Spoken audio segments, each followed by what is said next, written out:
So it's obviously been quite an exciting week for the club because of the FA Cup. Let's just dwell on that a little bit. Are you already seeing the effects of the excitement that draw can bring?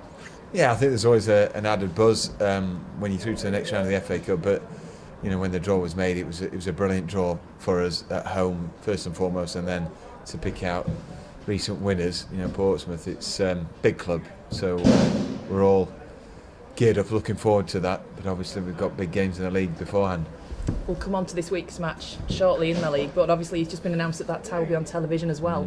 Does that add to it for you? Oh, of course, yeah. We're still pretty new to it, aren't we, having live games on television, and you can never suddenly take it for granted that you are one of the chosen teams. But we've fancied our chances of being on TV, pulling Portsmouth out the bag, but it does add to it, as does it actually being on a night game. So, on a Monday night it's a bit different. It'll be a long weekend waiting for it to happen. But yeah, it's definitely a game that we can't really wait for.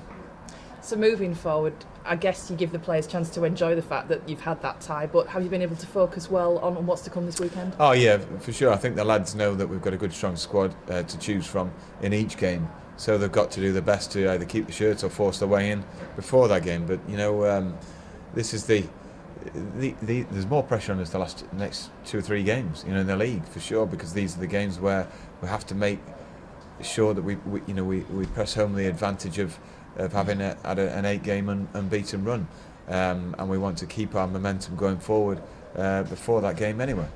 Have you had to do any work with the players in that respect of keeping their minds on what's to come, or has it just happened naturally? No, we had a word last Thursday about let's keep on the straight and narrow. Not that anyone was getting ahead of themselves, but it's just natural in a good run that 2 or 3 may start to either believe the hype a bit or just feel that we're getting a bit chirpy about things. But we've got a good group of down-to-earth players that all want to do well, so it's not hard to manage at all. But you always want to remind them of the fact that the next 3 points is so important for us. So you've had a couple of long away trips as well in the past few weeks. How good is it to be back at the C&G this weekend? It's really good, and we want to build the home crowd up. We had a really good positive meeting on Monday night. Actually, whilst the draw was being made, we broke off for the draw, but the meeting was about growing the crowd and encouraging more to come to the games, and what can we do, and listening to fans and making the match day experience better, as we progress.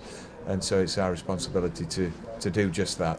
But hopefully the next home game we can entertain and play some good football and make sure everyone's got a smile on their faces, and hopefully that will build good home support. And what do you make of Aldershot so far this season? They're a really good footballing team. We've watched them. We watched games of them on the video platform that we have. They beat Dover 4-0 only recently, and we know they turned us over. Did Dover win? That was a poor game for us, but Dover were very good in actual fact. So, we're expecting a tough game. They're a good footballing outfit. If we don't press hard and aggressively, they'll take advantage. So you mentioned about the squad pushing for places. Is everybody still fit? Are you still on that straight and narrow with that? Yeah. Lloyd's back in contention after a good week in training. Everyone else is come through training pretty well so far. Are you then in a position now to keep a settled side, or do you just feel you need to just tinker, for want of a better expression, here and there? Well, we'll tinker when we feel it necessary, because we've got a strong squad to choose from.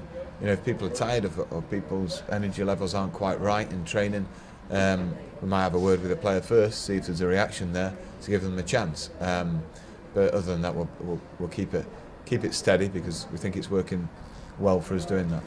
Are you pleased with the way that some players have come in and taken the chances? I suppose Jack Diamond is the player I'm thinking of.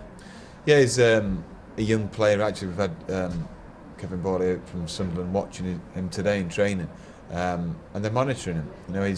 He's got himself into the team, acquitted himself very well ever since he was introduced from the bench at Wrexham, and now it's the biggest challenge is staying in the team, especially when a team are playing pretty well, and there's some lads who are really wanting to be in the team on the sidelines, and good players. So the emphasis is on not just Jack coming in and playing well and staying in, for the others to do that as well, because we've got some good options. And since we last spoke, Ryan Fallowfield signed an extension to his contract. How deserved is that? Oh, well deserved.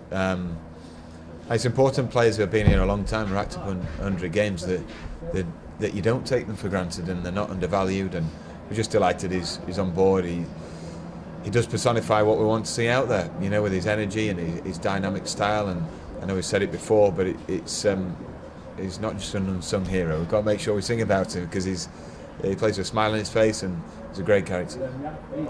Thank you.